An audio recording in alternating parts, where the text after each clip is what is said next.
Snyder, Gate Post Lane. I never thought I would say this, but I agree with Mr. Murphy in the sense that laws come from a higher being, or whatever you want to say, but unfortunately we're human. And we need government and some sort of regulation to control things, because not everybody would play fair. So we do have regulations. In looking over the proposed draft of these regulations, it seems contrary when people do draft laws, they try to do it in a very broad way rather than restrict, because if you narrow the law, it opens it up to possibly lawsuits. Example, if you had a regulation that said the first selectman can negotiate all contracts, any and all contracts pertaining to the town of Woodbury, very, very broad. But if you said that the first selectman can regulate or negotiate the following, and you made a list, there is the possibility you may eliminate something from that list, which again opens the question of, is there a lawsuit that would be involved? And I think that the present draft is extremely narrow, and I can think of some exceptions to that, without even going into great detail, that creates problems. As far as the Connecticut state statute, again, the statutes are very broad.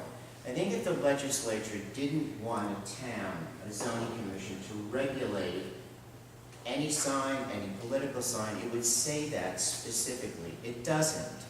So if somebody felt that the town of Woodbury shouldn't regulate, we're talking about the size of a political sign, not what it says. Because if you look at the present regulation, it doesn't say, you cannot say anything negative about Richard Snyder. It doesn't say that.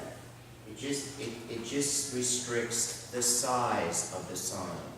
Now, according to Mr. Murphy, I have to have a huge sign to express myself politically. I don't know why I have to do that. I mean, I could have a sign that's 3 by 4 and still express what I feel. But a political sign could be get out of Afghanistan, ban the bomb, get rid of abortion, something that I'm not going to vote on, or we're going to have the town vote on, but it's a political sign. I digress from the topic just to talk about the Martha Dean sign. It had nothing to do with politics. It became political. Mr. Harris lives in the historic district. But Richard, No, because you allowed Mr. Murphy and you allowed him to talk about it. And I was one who signed that paper because the sign violated the size of the historic district. It had nothing to do with it politically, but it violated what the regulation is. According to Mr. Overton, many times he said the state of Connecticut allows municipalities to set up zoning commissions.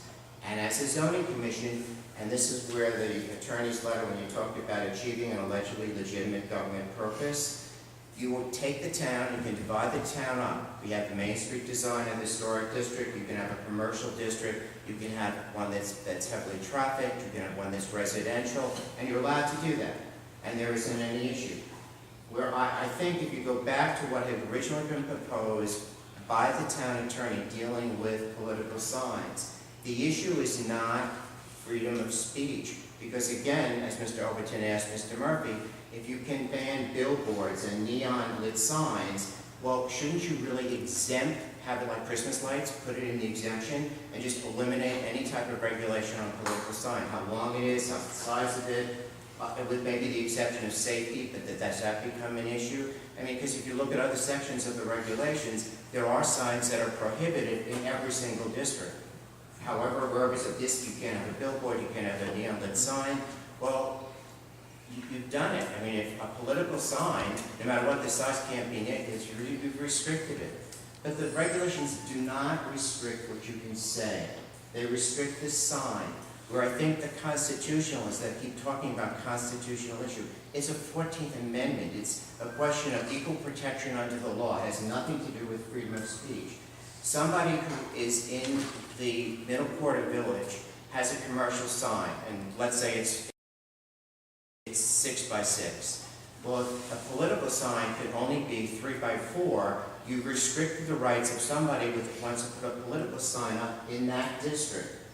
The zoning commission can set up your regulations, but right now, the way it's written, you are eliminating constitutional, state and federal constitutional rights under the 14th Amendment, not the First Amendment.